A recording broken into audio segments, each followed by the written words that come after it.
নমস্কাৰ বন্ধুসকল, এই মুহূৰ্তত আপোনালোকক দিবলৈ লৈছে এক গুৰুত্বপূৰ্ণ খবৰ, কিয়নো আত্মসহায়ক গোটৰ মহিলাসকলৰ বাবে কিন্তু এটা নতুন SOP আহি গৈছে।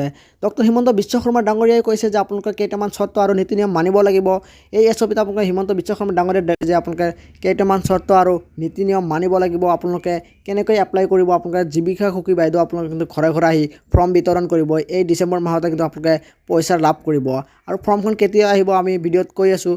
আৰু যদি আপোনাৰ চেনেলটোত নতুন হয় তেনেহ'লে চেনেলটো এনেকুৱা ধৰণৰ ইনফৰমেটিভ ভিডিঅ'বিলাক সকলোৰে আগত চাবৰ কাৰণে বলক আমি ভিডিঅ'টো আৰম্ভ কৰোঁ। নতুন SOPবিলাক ইয়াত চাওক যে আহি গ'ল আত্মসহায়ক গোটৰ SOP। লাখ লাখ মহিলালৈ হিমন্ত বিশ্ব চৰকাৰৰ ডাঙৰ খবৰ। প্ৰতিগৰাকী মহিলাৰ একাউণ্টত দিয়া হ'ব 10,000কৈ টকা। টকা পাবলৈ তলত দিয়া চৰ্তসমূহ মানিব লাগিব। আপোনালোকে কি চৰ্তসমূহ মানিব লাগিব ভিডিঅ'টো সম্পূৰ্ণ চাওক। ভিডিঅ'টো স্কিপ নকৰিব আৰু চেনেলটোত নতুন হ'লে চেনেলটো ছাবস্ক্ৰাইব কৰি ৰাখিব এনেকুৱা ধৰণৰ ইনফৰমেটিভ ভিডিঅ'বিলাক সকলোৰে আগত চাবৰ কাৰণে। তাৰপিছত ইয়াত চাওক চৰ্তসমূহ হ'ল, 1 নম্বৰত কৈছে যে কেৱল মাত্ৰ গোটত নাম থাকিলেই নহ'ব, গোটখন ৰেজিষ্ট্ৰেশ্যন হ'ব লাগিব। 2 নম্বৰত কৈছে যে আত্মসহায়ক গোটৰ মহিলাৰ বয়স 18 পৰা 60 বছৰ হ'ব লাগিব।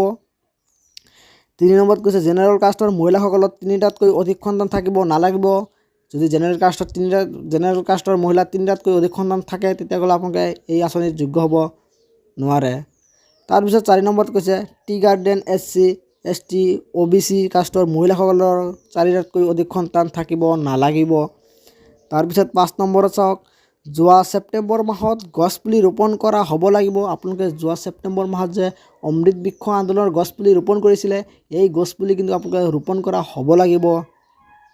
6 নম্বৰত চাওক, গছপুলি জিঅ' টেগিং হ'ব লাগিব।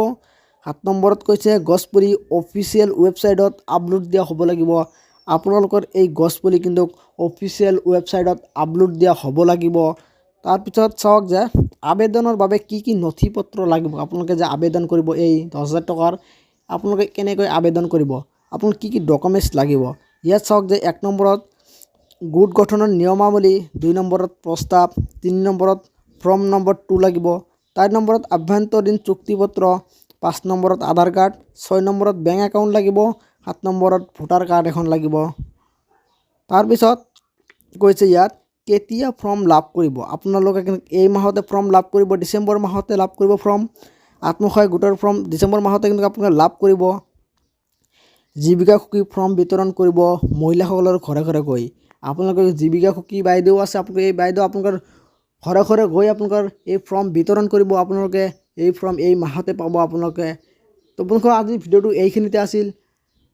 আশা কৰোঁ ভিডিঅ'টো ভাল লাগিছে আপোনালোকে, আৰু যদি চেনেলটোত নতুন হৈ থাকে তেনেহ'লে চেনেলটো ছাবস্ক্ৰাইব কৰি ৰাখিব এনেকুৱা ধৰণৰ ইনফৰমেটিভ ভিডিঅ'বিলাক সকলোৰে আগত চাবৰ কাৰণে।